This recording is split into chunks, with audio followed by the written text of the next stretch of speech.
The wine glass felt heavy in my hand. Not because it was full, it wasn't, but because of what I was about to do with it. Around me, crystal chandeliers threw golden light across white tablecloths. Silverware clinked like tiny bells. The Blue Harrow restaurant smelled like money, truffle oil, aged whiskey, and desperation masked as sophistication. At our table, my family laughed so loud the couple three booths over kept glancing our way. They weren't laughing with me. They were laughing at me. Dorian, seriously? My brother Luther wiped his mouth with a napkin that probably cost more than my work boots. You couldn't even spring for an appetizer?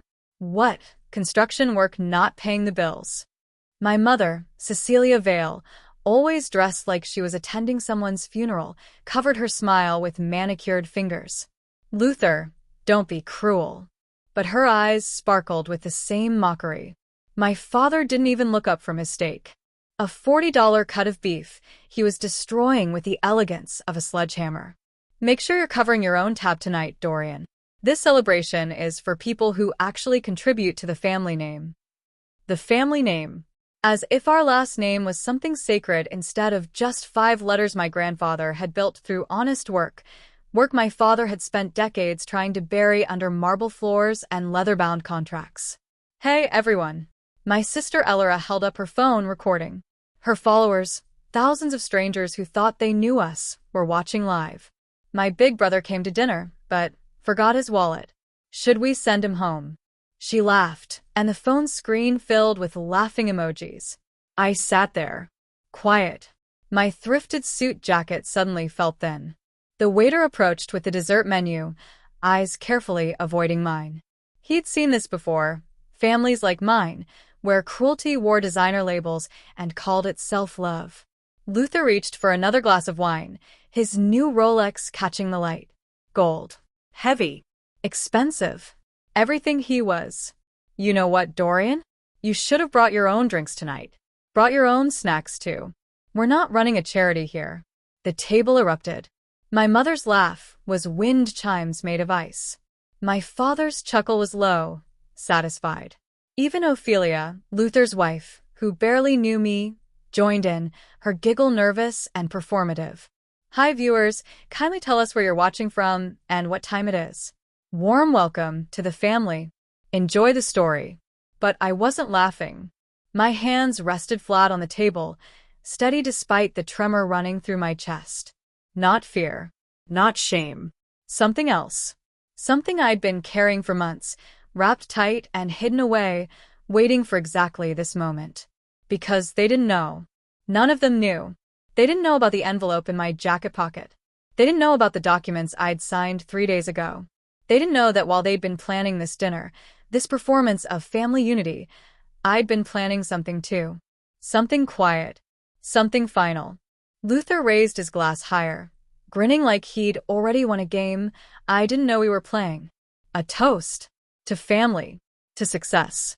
And to those of us who actually, I interrupted, my voice soft but clear. I have an announcement. The laughter stopped. Just stopped. Like someone had pressed pause on the whole room.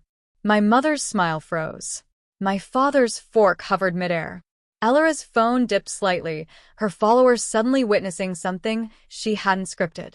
Luther's eyes narrowed. What? I lifted my empty wine glass, the one they joked about, the one that symbolized everything they thought I was: empty, forgotten, less than, and I smiled. I want to make a toast too. The waiter stepped back. The couple 3 booths over had gone completely silent, watching. My father's voice came out tight. Dorian. What are you doing? I stood slowly, glass still raised, and looked at each of them. Really looked. At the people who'd spent years teaching me I wasn't enough. That kindness was weakness. That building things with your hands was somehow less valuable than tearing them apart with contracts and cruelty. I'm doing what I should have done years ago, I said. And then I told them. What would you do if your family humiliated you at dinner? Would you stay silent? Or would you fight back? I wasn't always the forgotten one. There was a time, back when I was maybe 7 or 8, when my father would ruffle my hair and call me his builder. I'd spend hours in the garage with blocks and scraps of wood, constructing towers and bridges while Luther watched cartoons inside. That boy's got vision, my grandfather used to say, watching me work. He'd sit in his old chair, the one that creaked like settling bones, and nod approvingly. Vision and patience. That's rarer than gold, Dorian. My father would smile then. Proud, maybe. Or, at least interested. But that was before Luther learned to talk his way into anything. Before my brother discovered that charm could open doors faster than hard work ever could. By the time I turned 13, everything had shifted. Luther became the center, the sun, and I became the shadow nobody remembered to look for. Your brother closed another deal today, my father announced one night at dinner. I was 15. Luther was 12. 3 properties in 1 week. Can you believe that? My mother beamed. He's going to run the whole company one day. I just finished building a treehouse for the neighbors' kids. Spent 2 weeks on it, making sure every board was secure, every nail perfectly placed. The kids loved it. Their mom baked me cookies. Nobody at my table asked about it. What about you, Dorian? My father's voice had that edge it always carried when he addressed me. Like I was an employee who disappointed him. Still playing with your little construction projects? I'm helping people fix things, I said quietly. Luther snorted. That's charity work, not business. My father nodded. Your brother's right. There's no future in being everyone's handyman. You need to think bigger. Think about the family legacy. But I didn't want to think like them. I wanted to build things that lasted, things that mattered. Dorian's too soft. I heard my mother tell my father one night when they thought I was asleep. He'll never have Luther's drive. His hunger. Hunger. They made ambition sound like a virtue and kindness sound like a disease. So I stopped trying to impress them. Stopped waiting for my father to ruffle my hair again. Stopped hoping my mother would see me as anything other than the son who disappointed her by caring too much. When I turned 18, my father sat me down in his office. Leather chairs, mahogany desk, walls covered in framed deals and handshakes with people who probably hated him. I'm giving you one chance, he said. Join the firm. Learn the business. Prove you're a Vale. I looked at him. Really looked. At the man who'd taught Luther to see people as transactions. Who measured worth in dollar signs and property lines. I can't, I said. His face went cold. Can't or won't? Both. He stood, turned his back to me. Then you're on your own. Don't expect help. Don't expect anything. I left that office and never asked him for a single thing again. Years passed. I built my construction company from nothing, one roof repair, one porch restoration at a time. My clients were widows who couldn't afford big contractors. Veterans whose homes were falling apart. Families one bad month away from losing everything. I didn't get rich, but I slept fine at night. Luther, meanwhile, climbed. Faster. Higher. He wore suits that cost more than my truck. Closed deals that made headlines. Became exactly what our parents wanted. And I became the son they stopped mentioning at parties. Don't embarrass us tonight, my mother had said on the phone, her voice tight and practiced. The call inviting me to Luther's celebration dinner. I'd been patching a roof in the rain that afternoon. My hands were raw. My back ached. I won't embarrass you, I told her. But I didn't say what I was really thinking. I won't embarrass myself either. Not anymore. Have you ever been the one your family overlooked? The one who never seemed to measure up no matter what you did? The Blue Harrow restaurant looked like someone had tried to capture wealth in a bottle and failed spectacularly. Too much gold. Too much velvet. Too much everything. I arrived exactly on time, 7 o'clock, because being late would have given them another reason to mock me. My truck looked out of place in the parking lot, surrounded by Mercedes and Teslas like a mutt at a dog show. Inside, the hostess eyed my suit, thrifted, yes, but clean and pressed, with a kind of smile that said, "You sure you're in the right place?" "I'm at the Vale party," I said. Her smile shifted, became real but pitying. "Of course. Right this way." They were already seated. already laughing, already halfway through a bottle of wine that probably cost what I made in a week. My mother saw me first. Her eyes did that quick scan head to toe that mothers do when they're disappointed but trying to hide it. She failed. "Dorian," she said, like my name was something fragile she didn't want to break. "You came." I did. Nobody stood. Nobody hugged me. Luther raised his glass in mock salute, that smirk already spreading across his face. Ophelia, his wife, looked uncomfortable. She usually did around me, like kindness was contagious and she was scared of catching it. Elora was on her phone, of course. Recording. Always recording. "Guys, look who showed up," she announced to her camera, to her thousands of followers who didn't know us but thought they did. "The whole family's here." I pulled out the empty chair. It scraped against the floor too loud. My father finally looked up. His eyes were the same color as mine, gray-blue, like storm clouds, but colder. Always colder. "Make sure you're paying for what you order," he said flatly. No greeting. No "good to see you." Just that. This is a celebration for Luther, not a charity event. The waiter appeared with menus printed on silk paper. Actual silk. I wondered briefly who thought that was necessary. "Can I start you with something to drink?" he asked. "Water's fine," I said. Luther laughed. Actually laughed. "Water? Come on, big brother. Live a little." "I'm good." "No, really," he pressed, leaning forward. His new watch caught the light, gold and heavy, screaming money. "Order something. My treat. Since you probably can't afford it anyway." The table went quiet for half a second. Then my mother laughed, that wind chime sound, and suddenly everyone was laughing. Like Luther had just told the funniest joke in the world instead of the cruelest. I smiled. Small. Controlled. "I'm fine." "Really?" The waiter took their orders. Steaks. Lobster. Wine with names I couldn't pronounce. Luther ordered the most expensive thing on the menu, a surf and turf that cost $430. "Go big or go home, right?" he said, winking at Ophelia. I ordered nothing. "Nothing?" my mother asked, eyebrows raised. "Dorian, don't be dramatic." "I'm not hungry." "He's probably broke," Elora stage whispered to her phone. More laughing emojis filled her screen. My father cut into his appetizer, some kind of oyster thing, and didn't look at me. "Your brother just closed the Riverside development deal. $40 million.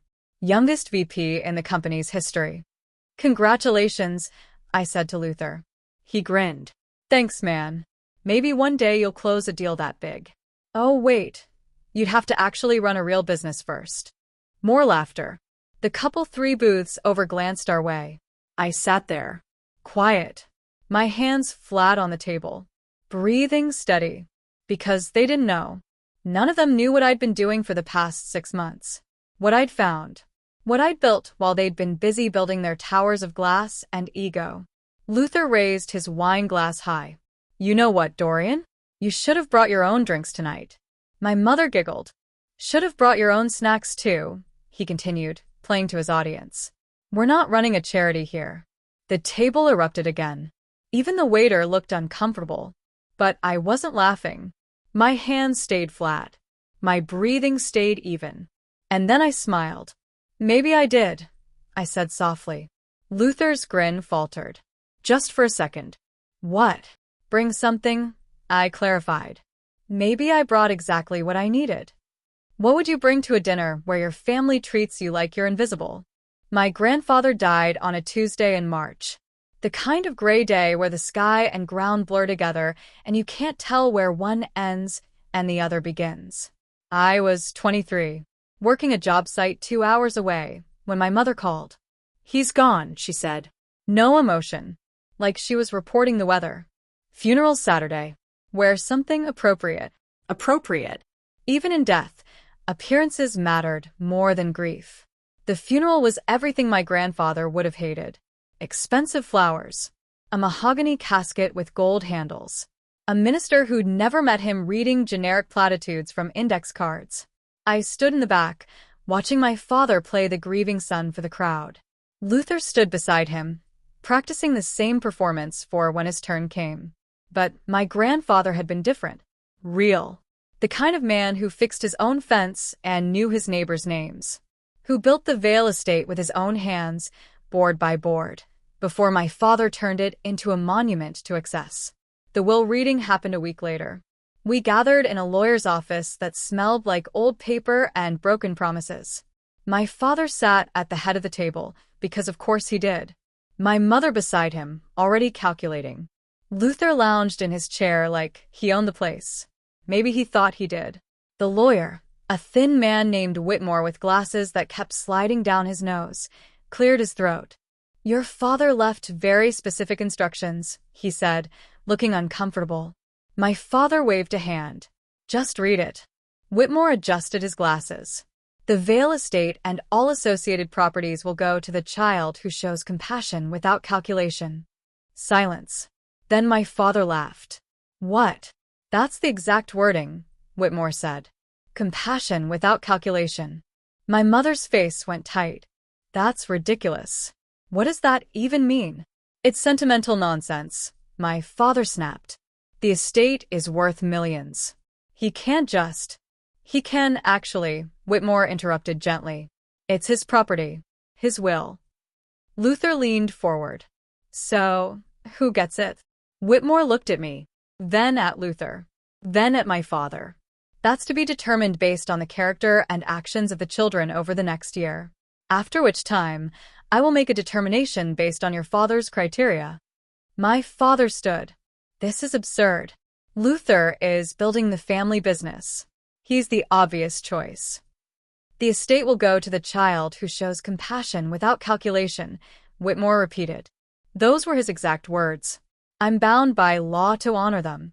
We left that office in silence.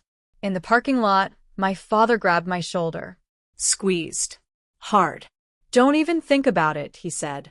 "That estate belongs to this family. To the business. Not to your charity projects." I pulled away. "It belongs to whoever grandfather thought deserved it." "You?" Luther laughed. "You really think being nice to poor people makes you compassionate? That's just weakness with better PR." They left me standing there. A year passed. A year of them renovating the estate before they even officially had it. Throwing parties there. Posting photos. Acting like ownership was already settled. I didn't fight them. Didn't argue. I just kept working. Kept building. Kept helping people who needed help. And then one day I went back to the estate. Just to see it one last time before they completely erased every trace of my grandfather. The house was empty, they were at some gala, so I walked through alone. My footsteps echoed in rooms that used to feel warm and now just felt cold. In the basement, behind an old workbench, I found it. A sealed envelope. My name written on the front in my grandfather's handwriting. My hands shook as I opened it. Inside was a letter. Short. Direct. Classic him. "Dorian," it read. "If you're reading this, it means you came back. Means you still care about this place even though they've tried to take it from you. The estate will return to the one who builds, not the one who destroys. The documents you need are with Whitmore. He'll know what to do. Trust the process. Trust yourself. The land remembers who loved it. Grandpa." I read it 3 times. Then I folded it carefully and put it in my pocket. The next day, I called Whitmore. "I found a letter," I said. There was a pause. Then, "I was wondering when you would." "What documents?" "The ones your grandfather filed 6 months before he died. The ones showing every unpaid tax lien, every ignored maintenance fee, every shortcut your father took with the estate's finances. He knew what they'd do. He prepared for it." My heart was hammering. "What are you saying?" "I'm saying your grandfather gave you the tools, Dorian. Whether you use them is up to you." I hung up, sat in my truck, stared at nothing, and then I smiled. What would you do if you discovered your family had been standing on a crumbling foundation this whole time? Building something real takes time. That's what my grandfather taught me. You can't rush good work. Can't cut corners. Can't fake craftsmanship. So I didn't rush. For 6 months, I worked 2 jobs. Days, I ran my construction company, fixing roofs, rebuilding porches, restoring old homes for people who couldn't afford the big contractors. Nights, I met with Whitmore. Went through documents. Learned everything my father had ignored. The Vale estate was beautiful. Everyone knew that. What they didn't know was that it was also drowning. My father had used the property as collateral for his business expansions. Borrowed against it. Refinanced it. Played financial chess with something that was supposed to be family, not leverage. And he'd stopped paying attention to the details. Property taxes, delayed, accumulated. Maintenance fees for the historical designation, ignored. Insurance payments, skipped, then scrambled to cover when inspections came. The vineyard on the south end, leased illegally, contracts unsigned. It was a house of cards built on land my grandfather had paid for in full. How bad is it? I asked Whitmore one night in his office. He pushed his glasses up. Bad enough that the right pressure in the right places would collapse the whole thing. And if someone wanted to acquire the debt? He looked at me for a long time. You'd need capital. A lot of it. How much? He named a figure that made my stomach drop. I spent the next 3 months working 16-hour days. Took every job I could find. My crew thought I was crazy. Maybe I was. But I also started winning bids on bigger projects. A historical restoration downtown. A community center renovation. Work that paid better and looked good on paper. I saved everything. Every dollar that didn't go to rent or food went into an account I never touched. My accountant, a sharp woman named Rita, who ran her firm out of a strip mall, looked at my numbers and whistled. "You're serious about this," she said. "I am. Your family's going to lose their minds." "I know." She smiled. "I'll help you. But only because I met your grandfather once. He fixed my mother's porch for free when we couldn't afford it. Said family looks out for family, and family is bigger than blood." With Rita's help, I restructured my company. Created Vale Restorations, LLC. Positioned it as a historical preservation firm specializing in estate management. Then I started buying debt. Small pieces at first. A missed property tax payment here. An unpaid contractor lien there. Nothing that would trigger alarms. My father never noticed. Why would he? He was too busy celebrating Luther's deals and throwing parties at an estate he thought he owned. But I noticed everything. The county records. The maintenance contracts. The insurance gaps. Every crack in the foundation he'd ignored because he was too focused on building higher instead of building stable. "You're ready," Whitmore finally said one afternoon. "Ready for what?" "To pull the thread. Once you start, the whole thing unravels." "Are you sure?" I thought about every dinner where they'd laughed at me. Every family gathering where I was the punchline. Every time my father looked through me like I was glass. I'm sure. The final documents were signed on a Thursday. I remember because it rained that day, the kind of heavy rain that washes things clean. I now owned the liens on the Vale estate, the unpaid taxes, the contractor debts, the maintenance contracts. I owned every mistake my father had been too arrogant to fix, which meant I owned the estate. Not yet, technically, but the mechanism was in place. One missed payment, one legal push, and it would all transfer to me. I just needed the right moment, the right audience. And then my mother called about Luther's celebration dinner. I hung up the phone and looked at the papers spread across my kitchen table. Looked at the envelope with my grandfather's letter still tucked inside my jacket. "Compassion without calculation," I whispered. Then I called the Blue Harrow and made a reservation. Would you wait months, working in silence, building in secret, for one perfect moment to change everything? The waiter's face had gone pale. He stood there holding the card reader, like it was evidence in a crime scene, and maybe it was. "I'm sorry, sir," he said again, quieter this time. "The card has been declined." My father's jaw tightened. That vein in his temple, the one that always showed up when someone dared to inconvenience him, started to pulse. "That's impossible," he said, voice sharp enough to cut glass. "Try it again." The waiter swiped. Waited. The machine beeped, harsh and final. "Declined," he whispered. Around us, the restaurant had gone quiet. Not completely. There was still the soft murmur of other conversations, the clink of silverware on porcelain, but our table had become its own island of silence. The couple 3 booths over weren't even pretending not to stare anymore. Luther grabbed his own wallet, yanked out a black card. Here. Use mine. The waiter took it. Swiped. Waited. Beep. Also declined, sir. My mother's hand went to her throat. That thing she did when she was trying to look dignified while panicking. This doesn't make any sense. Ellora had stopped recording. Her phone was down, screen dark. For once in her life, she wasn't performing. My father tried another card, then another. Each one came back with the same cold rejection. Declined. Declined. Declined. What the hell is going on? Luther's voice cracked on the last word. The waiter looked like he wanted to disappear into the floor. Perhaps there's been a banking error? If you'd like, I can hold the bill while you sort it out. No. My father stood, his chair scraping back. No, this is absurd. I'm calling the bank right now. He walked toward the entrance, phone already pressed to his ear, barking at whoever answered. My mother followed, heels clicking urgent against the tile. That left me at the table with Luther, Ophelia, and Ellora. The wreckage of their celebration dinner spread between us. Half-eaten steaks going cold, wine glasses abandoned, that $430 lobster Luther had ordered sitting on his plate like an accusation. Luther stared at me. Really stared. His eyes narrowed. What did you do? He asked. I took a sip of my water. Me? Don't play dumb, Dorian. Something's happening here, and you're sitting there like you expected this. Did I? His fist hit the table. Glasses jumped. What did you do? Ophelia put a hand on his arm. Luther, maybe it's just.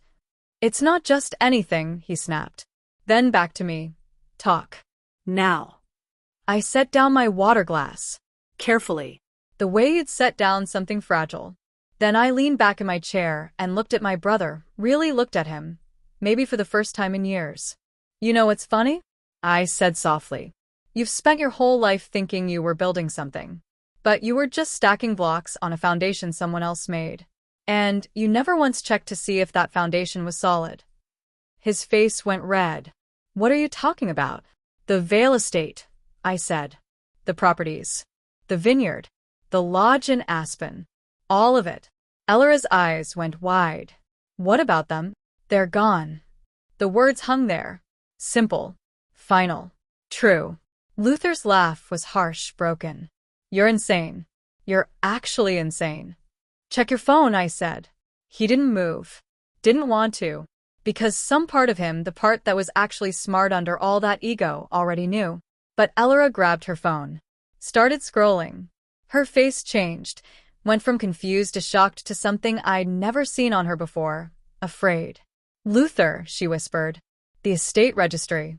It's changed. What? The owner. It's not Dad anymore.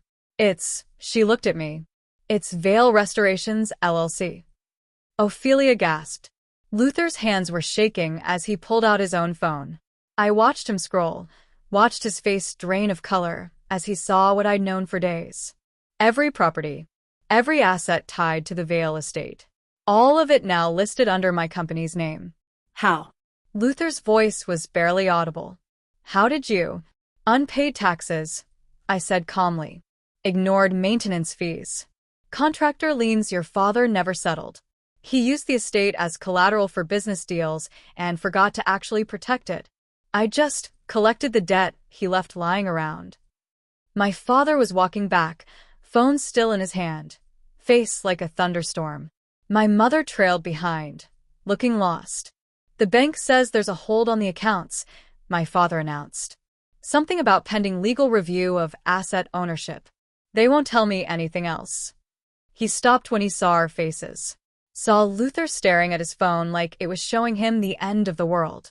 What? My father demanded. What now? I stood. Slowly. Every eye in the restaurant was on our table now. Even the staff had stopped moving. Maybe I can explain, I said. Have you ever watched someone's entire world shift in a single moment? My father's face went through about 6 different expressions in 3 seconds. Confusion. Anger. Disbelief. Then something I'd never seen before. Fear. Explain what? He said. I stayed standing. Steady. The way my grandfather taught me to stand when you're building something, weight balanced, foundation solid. The Vale estate, I said.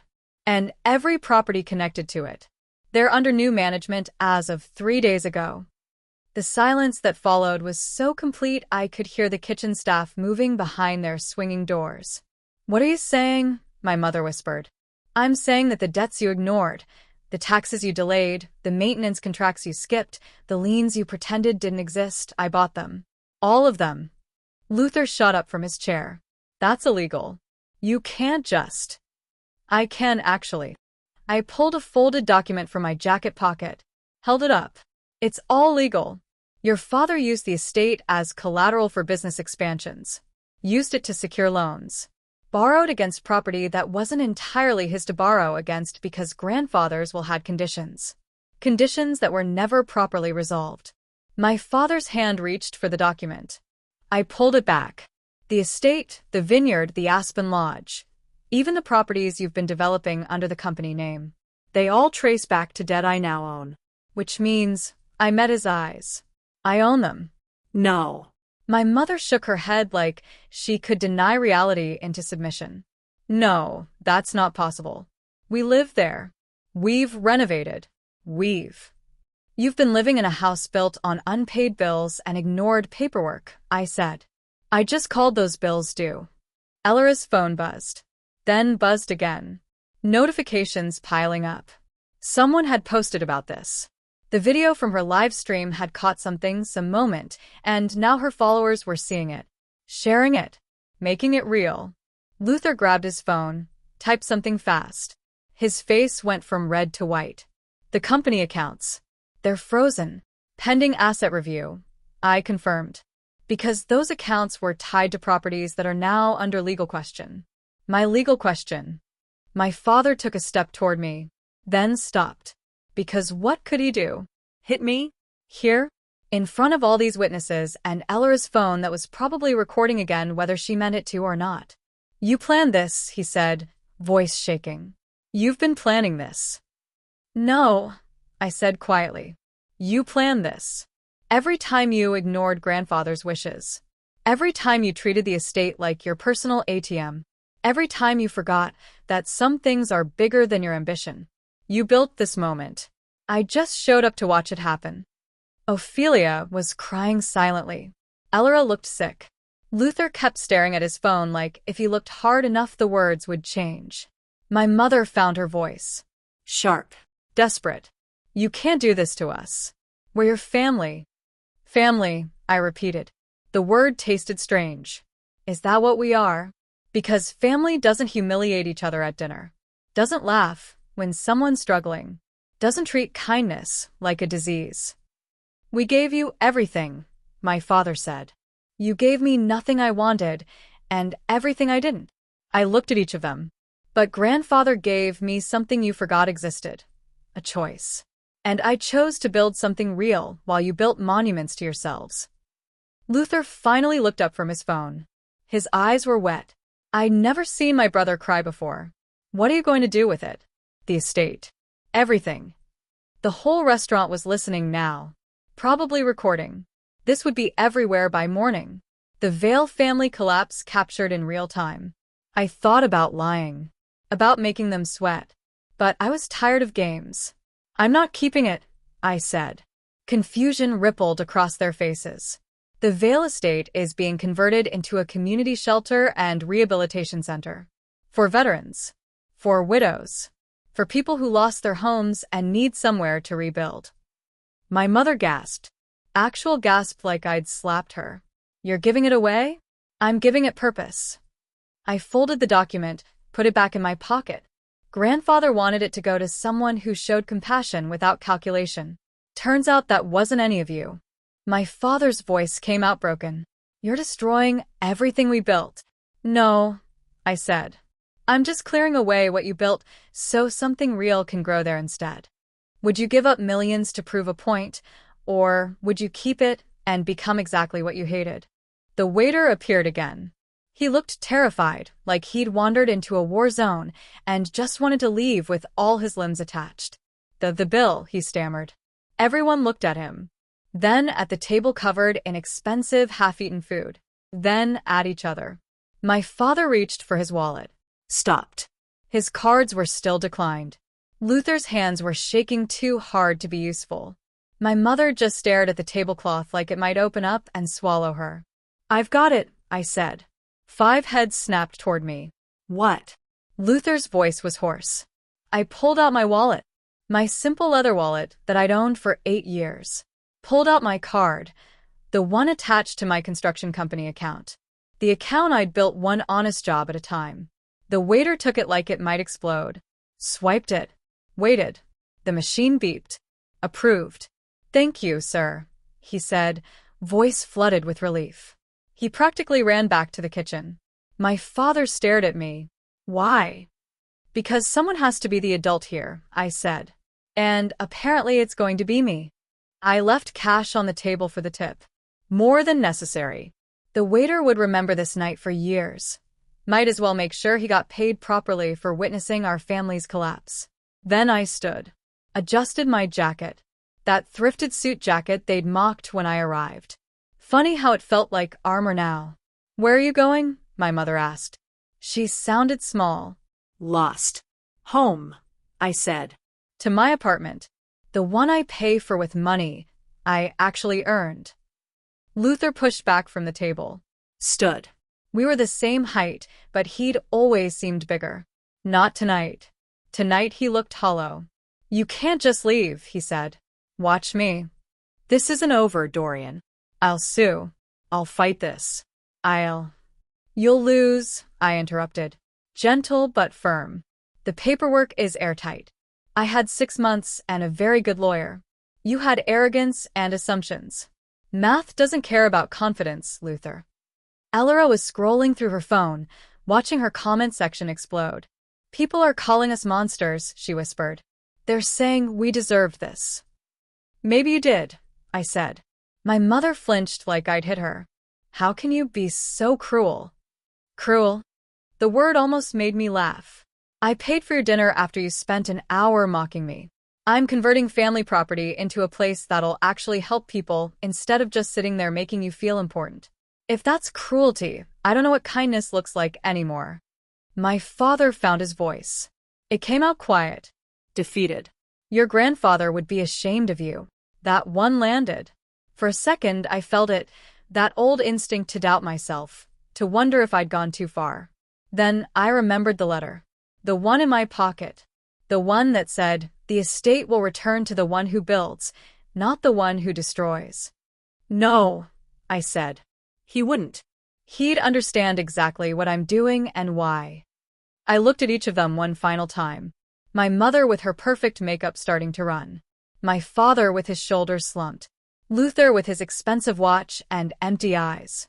Elora with her phone full of strangers, watching our family bleed in real time. Ophelia, who'd never asked to be part of this mess. "You told me I should have brought my own food tonight," I said. "My own drinks. Like I was some burden you had to tolerate. And you were right. I should have brought my own everything. Because relying on you for anything, even basic respect, was always a mistake." I picked up my water glass. The one I'd been drinking from all night while they drank wine that cost more than my electric bill. Raised it slightly. "So here's my toast," I said. "To family. The one you're born into, and the one you build yourself. Turns out the second kind is better."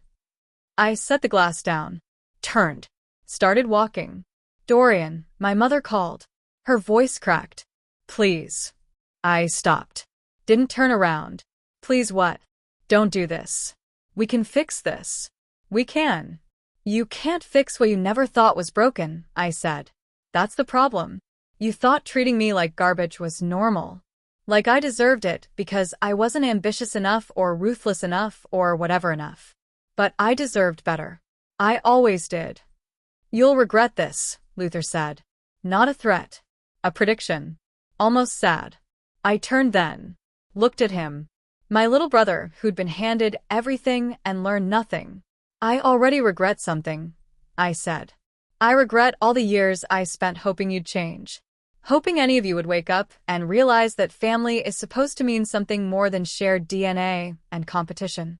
But, you know what? I'm done regretting. Done hoping. Done wasting my time on people who see kindness as weakness. Ophelia was fully crying now. What about us? She asked. What are we supposed to do?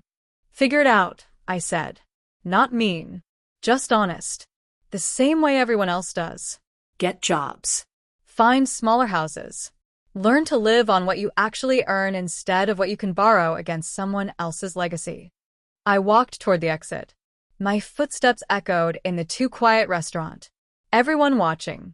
Everyone knowing they'd just witnessed something that would be talked about for months. At the door, I paused. Looked back one last time at the table. At my family sitting there surrounded by the ruins of their celebration. I hope someday you understand, I said. I hope you figure out that what I took from you tonight wasn't your wealth. It was your excuse to never grow up. Then I pushed through the door and stepped into the cold night air. It hit my face like clarity. Sharp. Clean. Real. Behind me, through the restaurant windows, I could see them still sitting there. Frozen. Unsure what to do now that I wasn't there to be their punching bag. I smiled. Small. Private. Mine. Then I walked to my truck, climbed in, and drove away from the Blue Harrow restaurant without looking back once. Have you ever walked away from people you loved because staying was killing who you were meant to become? 3 months passed like water finding its level, slowly at first, then all at once. I didn't hear from my family. Not directly. But I heard about them. The lawsuits Luther filed got thrown out within weeks.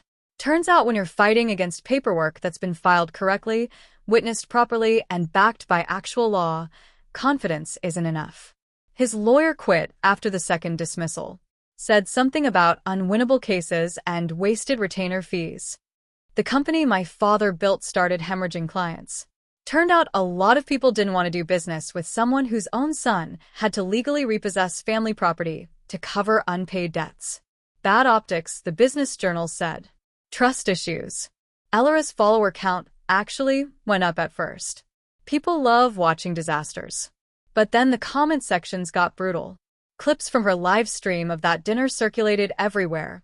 Her laughing at me, her phone recording my humiliation like content. People started calling her entitled. Full. Out of touch.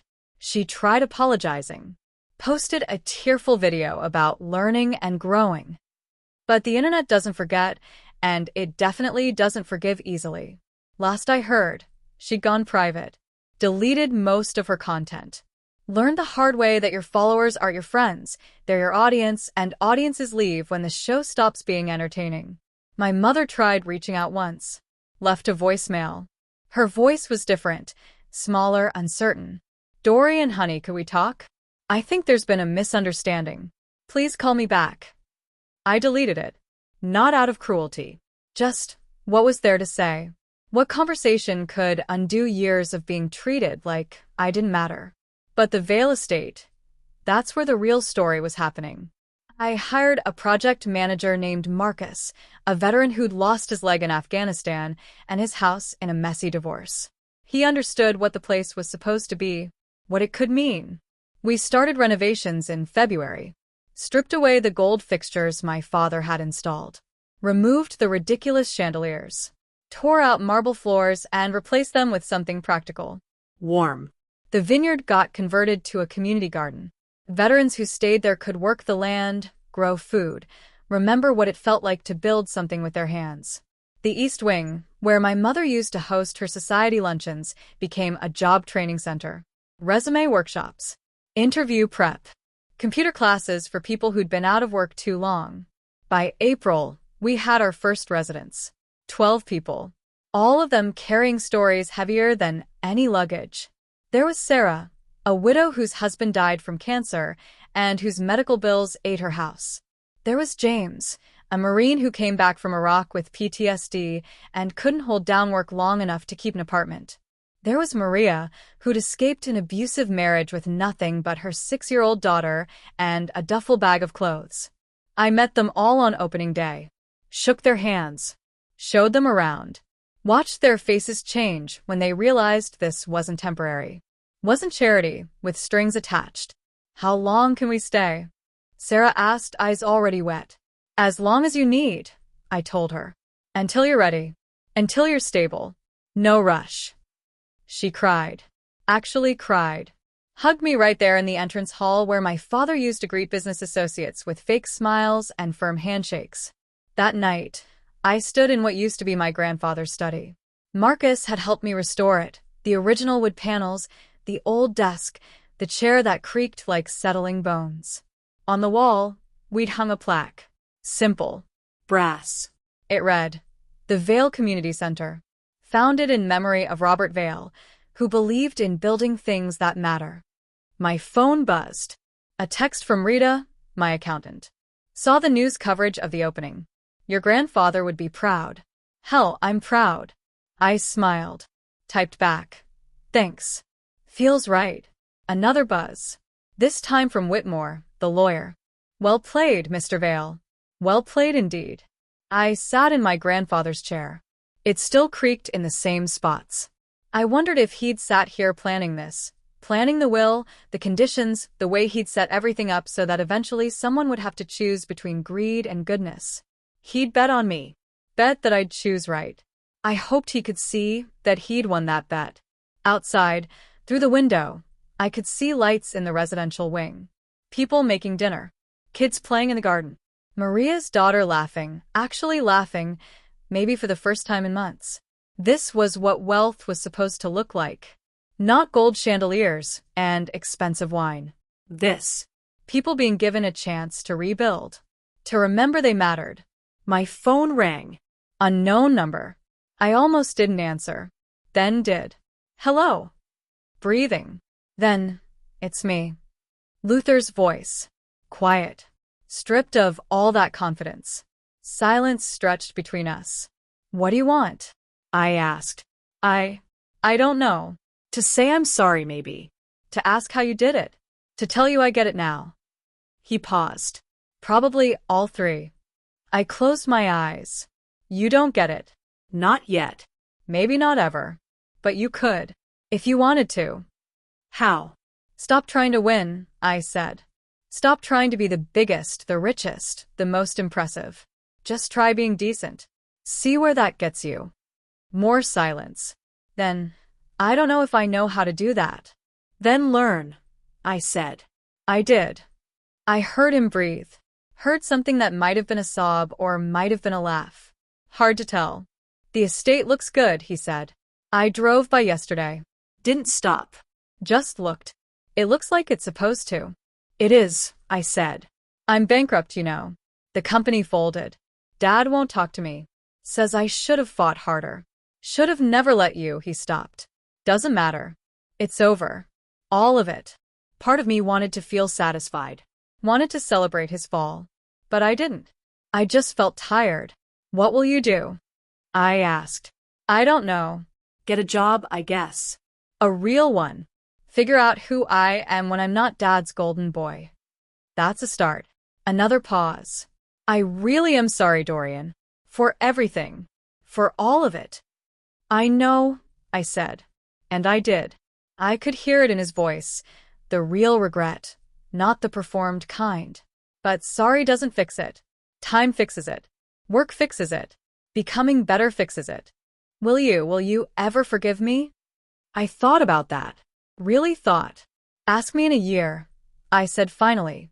After you've figured out who you are without all the money and status. Maybe then we'll see. Okay, he whispered. Okay. He hung up. I sat there holding the phone, staring at nothing. Forgiveness. Such a strange concept. Like you could just decide to erase hurt and make it true. Maybe I would forgive him. Maybe I wouldn't. Maybe it didn't matter as much as I thought it did. What mattered was this. I'd built something real. Something good. Something that would outlast all of us. And I'd done it by refusing to become them. When someone who hurt you finally apologizes, do you forgive them immediately or make them prove they've changed first? Summer came to the Vale estate like a promise kept. The garden exploded with tomatoes and beans and herbs. The kids who lived there, 7 of them now, all with parents rebuilding their lives, ran through sprinklers someone had donated. I spent most days on site. Not managing, Marcus handled that better than I ever could, but helping. Fixing things. Building a new playground. Installing solar panels with James, the Marine, who turned out to have a gift for electrical work. "You ever think about what you gave up?" he asked one afternoon while we were wiring the panels. "All that money, that property. You could have been set for life." I handed him a screwdriver. "I am set for life. Just not the life you're thinking of." He grinned. "Fair enough." The letter came in August. Plain envelope. No return address. Just my name in handwriting I didn't recognize. I opened it standing in the driveway, the sun hot on my shoulders. Inside, one sentence. "You made your grandfather proud." That was all. No signature. No explanation. I read it 3 times. Then I folded it carefully and put it in my wallet, right behind my driver's license. I never found out who sent it. Maybe Whitmore. Maybe Marcus. Maybe some stranger who'd heard the story and wanted me to know it mattered. Or maybe, and this was what I chose to believe, maybe it was from my grandfather himself. Some cosmic mail service delivering messages from the other side. I liked that thought. Liked imagining him watching all this unfold exactly as he'd planned. Smiling that quiet smile he used to have when I'd finish building something and show it to him. "Good work, kid," he'd say. Just that. Nothing fancy. But it always felt like enough. That night, I drove past the old family house where my parents still lived. Smaller now. Rental. Their names weren't on any deeds anymore. The lights were on inside. I could see movement through the windows. My mother setting the table. My father reading something. Just 2 people in a normal house, living a normal life. I wondered if they were happier. Probably not. Probably they spent every day resenting me, blaming me, wishing they could go back to before. But maybe, just maybe, someday they'd realize I'd given them something valuable. I'd given them the chance to stop performing. To stop pretending wealth meant worth. Whether they took that chance wasn't my responsibility anymore. I drove on. Past the restaurant where it all happened. Past the old neighborhood where I grew up. Past everything that used to define me. And I felt light. Like I'd been carrying something heavy for so long I forgot what it felt like to walk without it. Justice, I'd learned, wasn't loud. Wasn't dramatic. Wasn't about revenge or punishment or making people hurt the way they hurt you. Justice was quiet. It was building something better in the space where cruelty used to live. It was choosing compassion when calculation would have been easier. It was walking away from people who diminished you and walking toward people who needed you. At the Vale Estate gates, I stopped. Looked up at the sign Marcus had installed. A place to rebuild. A place to belong. Music drifted from the community hall. Someone had organized a cookout. I could smell burgers and hear laughter. Real laughter, the kind that comes from joy instead of cruelty. I parked my truck and walked toward the light and noise and warmth. Sarah waved at me from the grill. James called out about the solar panels being finished. Maria's daughter ran up and hugged my legs, told me about the butterfly she'd caught and released. This was family.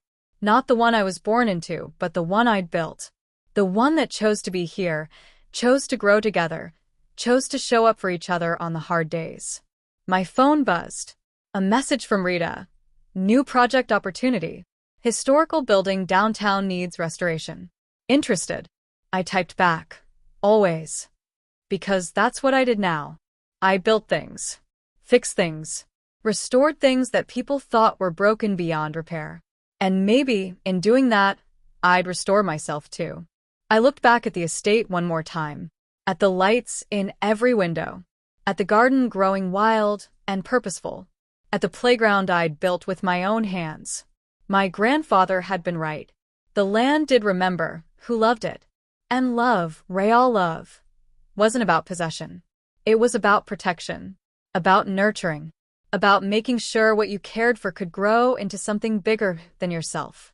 Thank you, Grandpa, I whispered to the wind, for teaching me that compassion without calculation is the only math that matters.